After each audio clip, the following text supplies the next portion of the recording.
Maya was 27, working as a marketing coordinator in Chicago, and thought she had it together. She had 3 credit cards, earned cashback rewards, and always paid at least the minimum balance. Responsible, right? Then one afternoon, she sat down and did the math, really did the math, and realized she owed over $8,000 across her cards and had paid nearly $1,500 in interest alone that year. That's when everything changed. Today, we're going to break down exactly how credit cards work, the good, the bad, and the hidden mechanics that credit card companies don't advertise. Here's the fundamental thing most people miss. A credit card isn't your money, it's the bank's money, on loan to you. Every time you swipe, the bank pays the merchant, and you owe the bank. Now, here's the part that works in your favor. If you pay your full balance by the due date, you pay 0 interest. That's the grace period, typically 21 to 25 days. Maya thought she was using this window, but she wasn't paying the full balance. She was paying the minimum, and that one habit was silently costing her hundreds of dollars every year. Let's talk about APR, annual percentage rate. This is the single most important number on your credit card statement, and most people scroll right past it. The average credit card APR in the US is currently hovering around 21 to 22%, according to Federal Reserve data. But here's what that really means in practice. Your interest isn't just calculated once a year, it's calculated daily. The bank takes your APR, divides it by 365, and applies that tiny rate to your balance every single day. Maya's primary card had a 24% APR. That sounds like just a number, until you see what it does to a balance over time. This chart is the one that stopped Maya cold. Let's say you have a $3,000 balance on a card with a 22% APR. If you only make the minimum payment each month, typically around 2% of the balance, here's what happens. You'll spend over 14 years paying it off, and you'll pay more than $3,500 in interest alone. That's more than the original balance. But if you pay $200 a month instead, you're done in about 18 months and pay only around $550 in interest. Same debt, completely different outcome. The minimum payment isn't designed to help you get out of debt. It's designed to keep you in it longer. Here's the number that hit Maya like a truck. In a single year, she paid $1,500 in interest charges across her 3 credit cards. That's not reducing her debt. That's just the cost of carrying it. Think about what $1,500 could do elsewhere.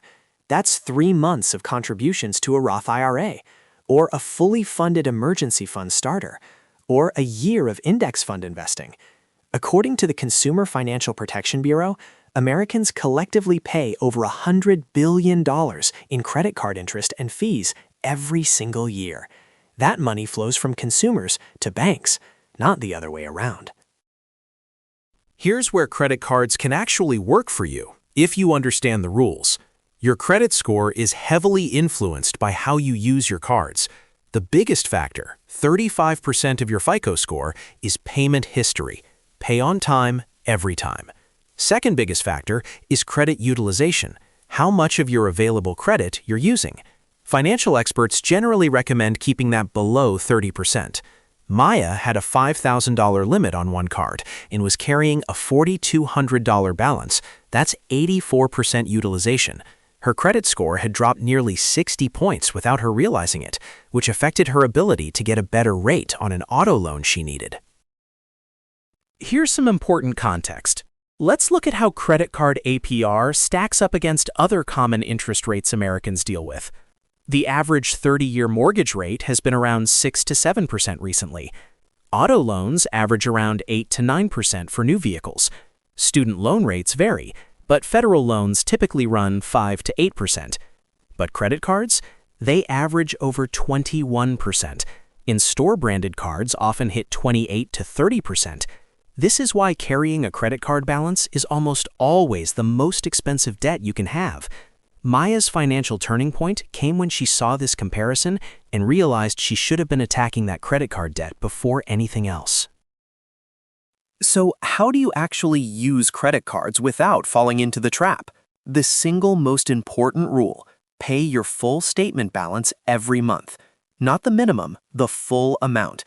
This is for educational purposes only, but most financial experts consistently point to this as the foundation of responsible credit card use. If you can't pay it off this month, you probably shouldn't be putting it on the card. For Maya, the shift was mental. She started treating her credit card like a debit. It only charged what she already had the cash to cover. That mindset shift, combined with a debt payoff strategy, changed everything.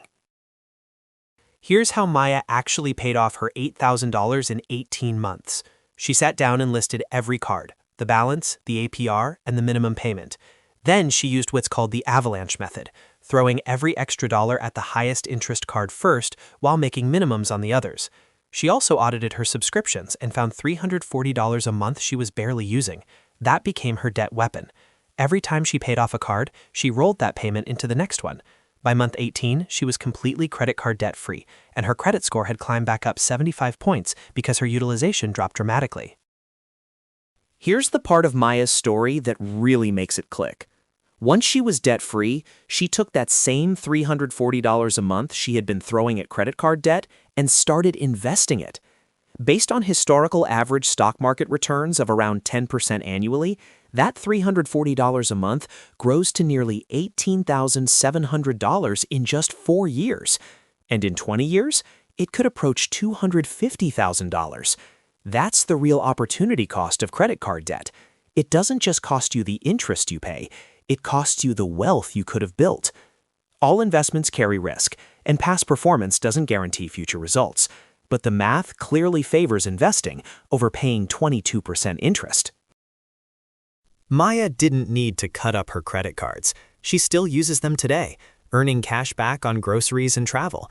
But she treats them like a tool she controls, not one that controls her. Here are the 4 things to take away from today. 1. Always pay the full statement balance every month. 2. Understand your APR and what carrying a balance actually costs you. 3. If you have existing credit card debt, attack the highest APR balance first. And 4. Every dollar you free from interest payments is a dollar you can start building wealth with. The difference between credit cards hurting you and helping you is simply knowing how they work. Now you do. Everything in this video is for educational purposes only and does not constitute financial advice. Please consult a licensed financial professional before making any financial decisions. All investment examples are illustrated.